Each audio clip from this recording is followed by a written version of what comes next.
mbokk yi ñu ngi leen di nuyu ngeen dikkaat tey ci jotaay bi nga xam ne ñu ngi koy amal fii ci Nassirou TV muy jotaayu dëgg ñu ngay tuddi alxaq yu xaal dëgg dañ koy wax ba faaw. tey nag ñu am suñu mbokk mu ñu dalal di suñu xarit mu nekk Souleymane Fall Souleymane nekk secrétaire général MRS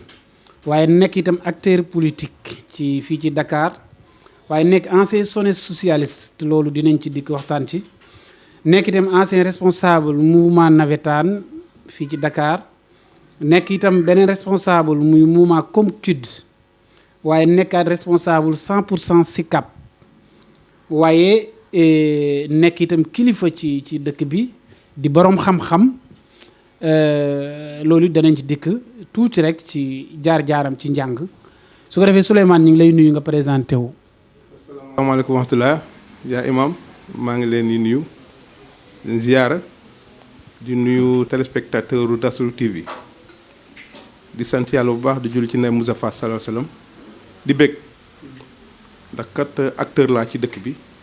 dëkk fi yaru fi màgge fi macha allah am fi ay jaar-jaar yu am solo waaye nag ñun dañuy faral di nekk les hommes de l'ombre maanaam di liggéey discrètement ngir rek njëriñu askan wi yii nag da ciy baax da ci am solo ñu génn wax ak sunu askan ngir ñu saafonteeg moom ngir ñu gën a xam effectivement suñuy jaar-jaar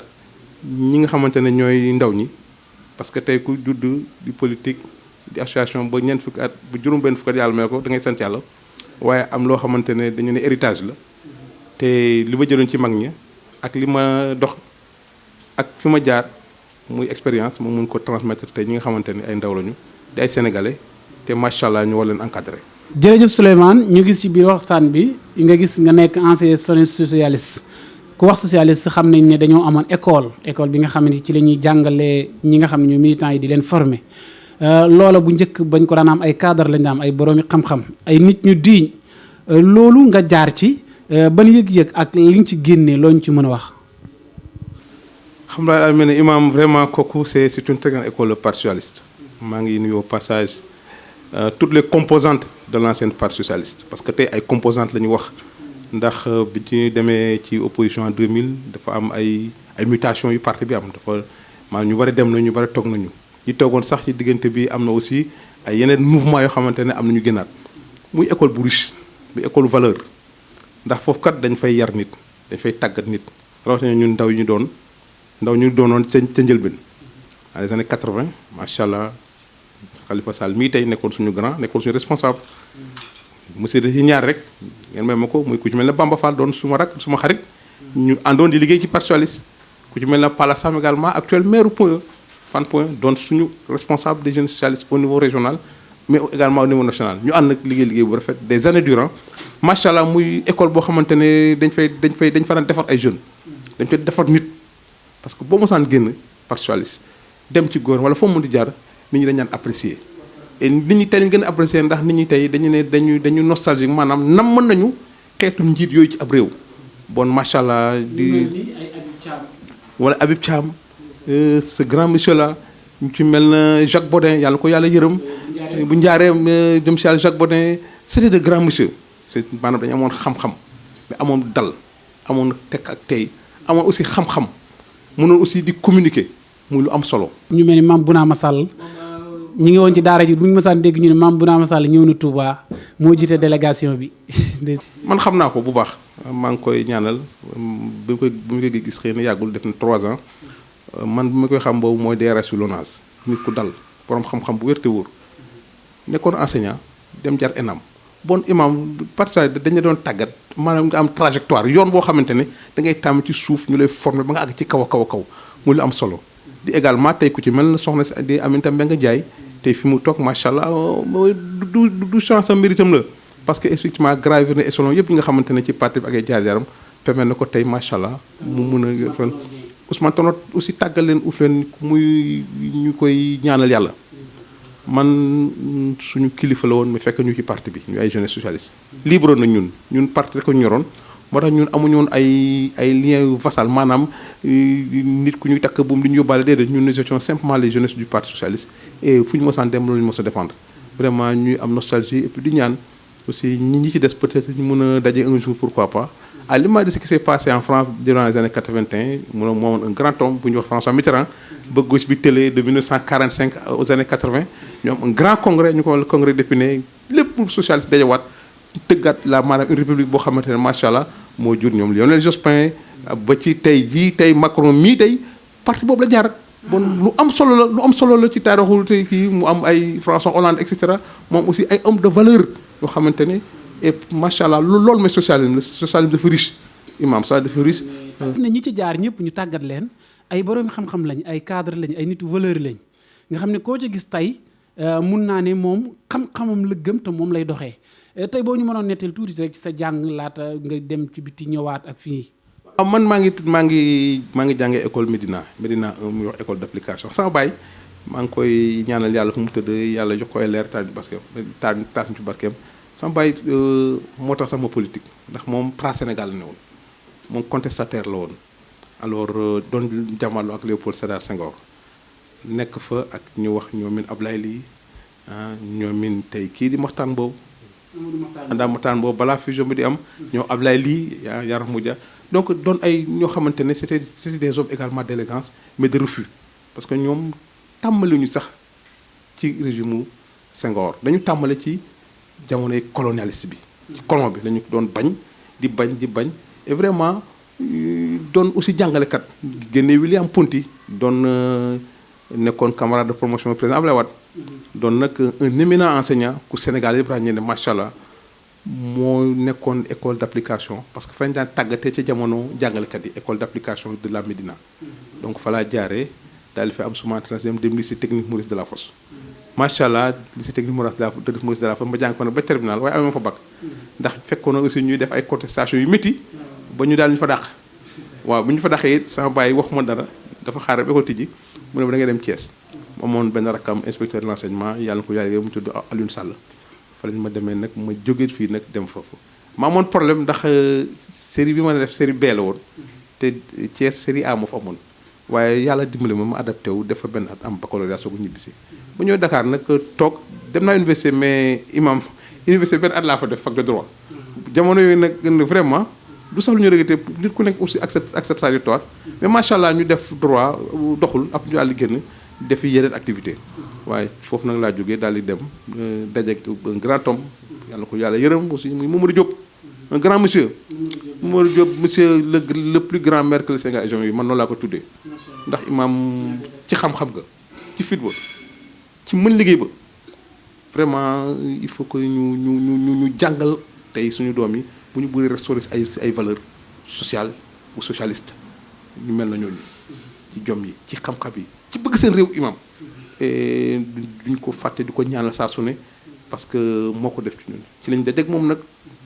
dans les années 80 mu nekk ay contestataires nekkoon ci mouvement nawetaan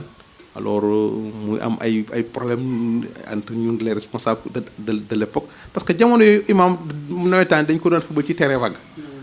stade yi amul woon stade yi demi-finale lañu daan abal stade ak finale mu jeex alors moo ñu jàppale ba ñu dem stade dans les stades vraiment relancer mouvement boobu ba tey mu jur loo xamante ne jéggi na ay fi ko ñëpp yaakaaroon sa jamono. jërëjëf macha allah jaar-jaar yu riis yoo xamante ni bi démb la maa nekk moo tax boo koy nettali mën naa toog une heure de temps di la déglu ndax dama ciy jàngee lu baree tey suñu dikkee tey ci suñu politique tey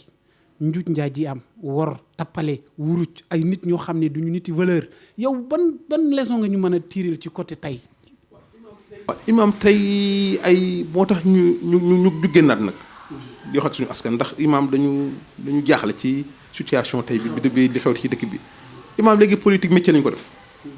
day gis tey ku bëgg a am dara wala ku bëgg nekk dara rek nee naa politique yi te nit dafa am nuñ ko wax nga sànq nuñ koy former da ngay am formation da ngay am ay yiw da ngay nekk nit maanaam nit ku nite imam parce que politique ñi ko santé soxe ko ba ñun bii ñuy def mooy grec yi dañ ne pexew defar sa réew la mooy l'art de bâtir la cité or que tey politique boo xool ba xool c'est l'art de se servir soi-même de servir sa famille de servir quelques-uns parmi ces maanaam aaru defar feesal sa poos say poos xarit ay say poos ay ñi ngay àndal loolu lu politique imam loolu nag moo tax tey politique ku jóg rek daw yëpp damay politique yi te nag dañ ko war a restaurer maanaam dañu war a tëggaat politique tëggaat ñen ñoo war a politique lu am solo la loolu nag parti politique yi dafa am rôle bu ñu ci war a jouer wax nga ko sànq parti socialiste dafa am li ñuy wax école du parti mais parti bi ñu war a am ay école de formation de base école simplement du parti ak école cadre parti bi bu ko defee nag ñu mën a véhiculer maanaam li ñuy wax ñoom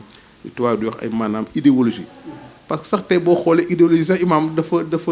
tey dañuy wax socialisme communisme libéralisme mais tey boo gisee daal parti yi doo xam ni ñu ko tëggee ñu jóg daal tëgg seen parti rek demee noonu alors kooku day am ay problème boo ko natteere ci parti bi ne ci nguur gi affaire du parti mun ma ko jël parti parce que parti bi amul instance imam te dëkk bi dafa am ay loi ay règlement loi mais loi daf la ne parti nga koy structuré imam dafa am vie de parti te parti bi dafa ci suuf ba ci kaw comité de base yi comité intermédiaire yi comité amu ca bon tey bu ko defee moo tax lii am di am rek bu daayira ko tani parce que daayira am na président daayira boo xamante ne diine nga ko ñoxal te fii nag c'est des intérêts qui sont en jeu 100% SICAP mooy lan waaw 100% SICAP nag imam dañuy nuyu au passage ñi ci bokk yëpp dañu xool suñu gox muy SICAP bi ñu dëkk man dëkk naa fa juróom fukki at ak juróom benn waaw parce que dëgg-dëgg judduma fa nag dina faa ñëw jóge Ndar ñëw Dakar màgg fa yaroo fa def fa am solo ba fa dara dul dara ñu ànd ak ki ci mel ni Mamadou Diop doon seetal SICAP boobu SICAP dépotoir torture loolu ñëw naa fa visite ba gis SICAP dem naa fu bari ànd kook yow ak Cheikh Ndiaye ñu ngi koy nuyu mel na ni ku masaan jaaxle ci SICAP yow lay ñëw nga régler ko problème am defe naa am na ñoo fa may ay terrain daggal leen fa ay kër jàppale leen ñi jumaa ya tabax école yaag yëpp waaye macha allah daal ci social boobu. waaw sant imam loolu yàgg na ëpp na 30 ans maanaam ba 31 ans ba 32 ans ñu doon ay ndaw xooloon espace yi fa amoon ay nit boo ko akimoo jamono yi ci bokk moo nekk ministre de l'éducation nationale imam ñoo bokkoon parti mais dañu bañ man mi yóbbu nañu ma ci police ñu xeex ba tey boo génnee 30 ans ñun ci li ñu am bon ay xale la ñu woon tabax juma tabax centre poste de santé ak centre socio-culturel defar terrain de football donc li tubaab naan gouverner c'est prévoir ñun école yu baax yooyu ñu génnoon moo ñu permettre ñu amoon vision yi te macha allah te aussi ay mosuñu daan toog ca jamono boo SICAP location simple la woon ku mosal woon fay dañ lay toroxal génn ci biti ñun dañ ko commat imam xeex nañoo ak ay alkaati xeex nañoo ak ay huissiers yu doon génne SICAP waay xeex ba tey SICAP waay tey moom seen kër donc à travers également benn association bu doon tudd encore association ASPLS mu tudd association des propriétaires et locataires de la SICAP vraiment mu doon ay xeex yu am solo. mu mel ni Grand Yoff am nga fa taxawaay bu rëy. waaw imam wax Grand Yoff tamit dama fa dëkk ndax dama fa amoon soxna suma ñaareel dafa dëkkoon Grand Yoff ci pont bi également sama aussi dëkkoon na Grand Yoff HLM Grand Yoff au 1115 mais Grand Yoff aussi di sama fief ndax dama fa bari ay xarit te ba ñuy politique nekkoon ay jeunes dañ fa amoon ay xarit ku ci mel ne jëm si yàlla Pape Babacar Mbaye yàlla ko yàlla yërëm ak ñeneen ak ñeneen ku ci mel ne également Mamadou Mbaye doon ancien maire Grand Yoff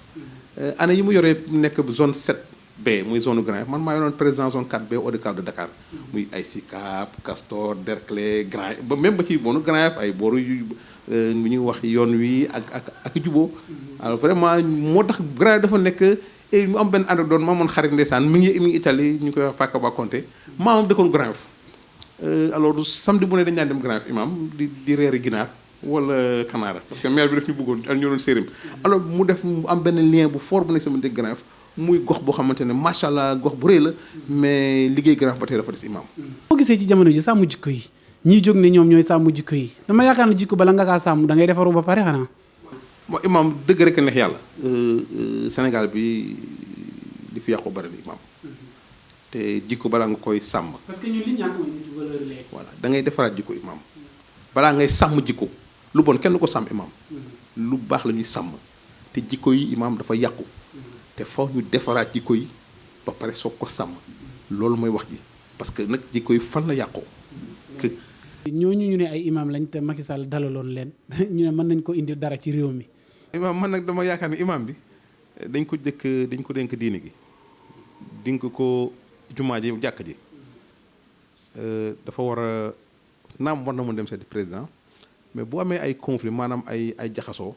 moom ñoom lu ñu yokk jaxasoo vraiment loolu mën a recevoir imam ñooñu daal seen tànk bopp lañu fa yóbbuwoon ak seen intérêt bopp te loolu lu ñu ñaaw loola duñ ko rafetlu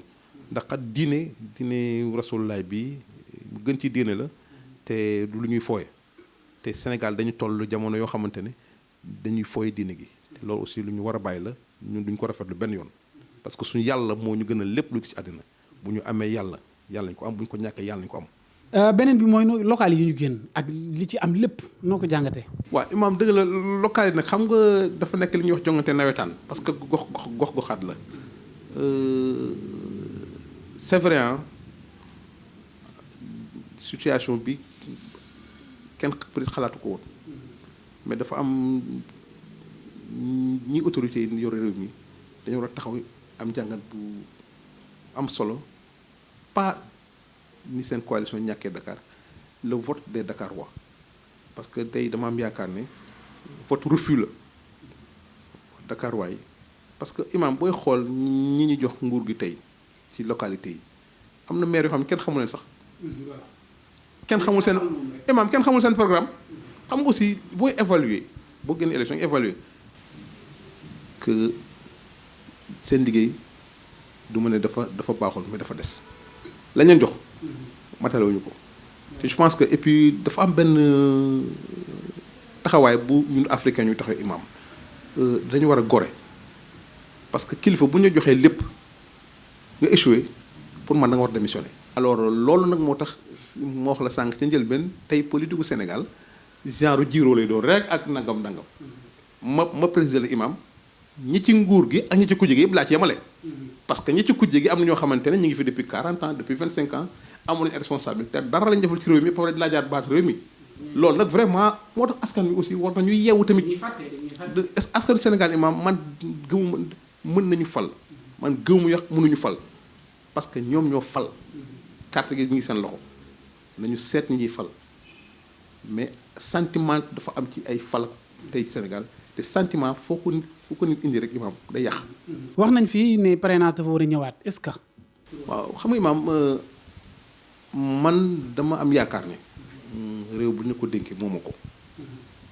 da nga koy pencoo ak say ñi ngay jonganteel maanaam ku jegeeg pouvoir beeg ñëpp ay sénégalais lañu. te dëkk bi dafa war a dal nag imam ñàkk dal dëkk bi réew dëkk bi arrangé wul kenn te waa ngóog la gën a ñàkk bañ a arrangé te li fi jaar daal Sénégal dama am yaakaar ne daal dañu war a toog di waxtaan di diisoo di waxtaan nag terewul nag ku ci ne nga am sa chapelle politique ku ci nga am sa intérêt yoo défendre parce que lii dafa honorewul Sénégal ndax imam Sénégal dafa am fu solo fu mu jóge man fekkee naa ñuy voté amul isoloir ñu ne isoloir dafa facultatif maanaam boo la neexee dugg bu neexee bañ dugg imam daan nañu voté Sénégal man fekkee naa ko amuloo carte d'identité carte électeur ngi am fekkee naa ko bu ñu demee ba loolu di dox ba 92 mu am un très grand démocrate bu nekkoon président du Sénégal mu wootee assise mu am lu ñuy wax le code consensuel de 92 mais ñi ci topp ñëpp man dama am yaakaar ne jaaruñu ci yoon mu am lu ñu fi jaaroon mu yoon bu baax mu dañ ñëw ku ci ne jéemaat def say yoon ak yoon vraiment te loolu yàq la gën a indi ko defal ci dëkk bi. léegi noo gisee président Macky Sall ak staffam bii premier ministre bi ñu annoncé woon ba léegi te mënuñu ko fal. waaw imam xam nga si président nag dafay politique duñ ko terem politique président dafa dem ay élection perte les grandes villes muy réalité mais yàlla indi ndam maanaam football équipe nationale alors mu saisir la balle au rebond mu laxasu yi waaw dëgg non loolu la politique ak yooyu ànd am dal vraiment am na suñu ko doon wax bu fi coupe bi ñëwee mun nga am 3e mandat alors dal et man duma ko bañal parce que moom mooy président bu 2024 bu xoolee ne mën na même bu dee dafa jàll nu mu tuddati procédure à l'Assemblée mooy fàttali Sénégalais yi ne vice président Sénégal mu ngi ci suñu architecture démocratique te bañ ko fi voté 2007 ci Abdoulaye Wade ak Idrissa Seck ba tey Sénégal amul vice président donc yooyu aussi politique aussi am na ay ay pexe yoo xamante ne yow mi ñuy dénk bu la neexee nga jël sa benn bonbon bu rëy rek ne gars yi moo ngi nii ku ñëw bay sex rek nga daal di ko làq sa ginnaaw bon yooyu aussi dafa ànd ak politique. je pense que daal président li ñu ko faloon daal mu liggéey Sénégal am na lu mu def nag mais am na lu bëri lu mu war na ko xoolaat surtout imam problème jeunesse bi. ah là je dis que ça man problème gestion des jeunes sénégalais c'est un échec. gis naa ngay dox ci développement ak social ak réew mi ni mittee boo génnee ci kaw gi xiif ndóol mar sonn lépp dafa mitti gis nga dund bi yokku na léegi yow ban jàngat ak xalaat nga am ci loolu ci dëkk bi ni mu mittee nii. am dëkk bi dafa metti parce que dañu bàyyi suñu yoon maanaam dëkku mel ne Sénégal dëkku sàmm la dëkku mbaykat ak dëkku nappkat maanaam loolu ñuy wax le secteur primaire maanaam man dugg naa Sénégal ci vacances yi ci nawet yi mujj jox Siin ak Saalum dem Bawol dem Jolof dem Kajoor dem fu ne mais imaam sénégalais yi béytuñu dama yéemu ci yàlla dama gis ay tool yoo xamante ne ñax kese la kenn béyul bon suuf saa ngi fi imaam te foofu nag laa ñuy interpeller imaam jàppale boobu xam nga tey agriculture mooy suñu base de développement parce que moom la ñu mën a jël mbay bu baax mu dundee am ay industrie de transformation mais bu amul aussi du am solo dañuy sonn rek dañuy jéggaani moo tax Sénégal produit yi ñuy jëfandikoo li ci ëpp dañu koy jënd bitim réew il faut mu cher man dama bëgg gouvernement bi en tout cas mu jël seen responsabilité président mu jox solo mbay mi ak napp gi ak sàmm gi loolu mooy suqali Sénégal ëllëg. comme CUD mouvement la mooy lan. CUD seen ancien mouvement la mouvement bi doon accompagner Mamadou Diop la ba Dakar tilimé mu am fi ay difficulté wu ak siyaas ba fa amoon faytoon Mamadou Diop ànd ak jeunesse su association yi ak mouvement wu Dakar yi tëgg ko macha allah mu ànd ak moom tey ba tey lii nga xamante ne mooy tey jaar fi ci siyaas ba ci yi ci am yëpp ba lii UCG bi ancien CAMCUD ñoo ko yore ñoo ko ŋànk maa ngi leen di nuyu leen saluer au passage di ci nuyu sama rakk Madani si macha allah ñooñu ñu àndoon ak Mamadou Diop ak ñun ñi doon seen mag doon leen encadré ba tey si tey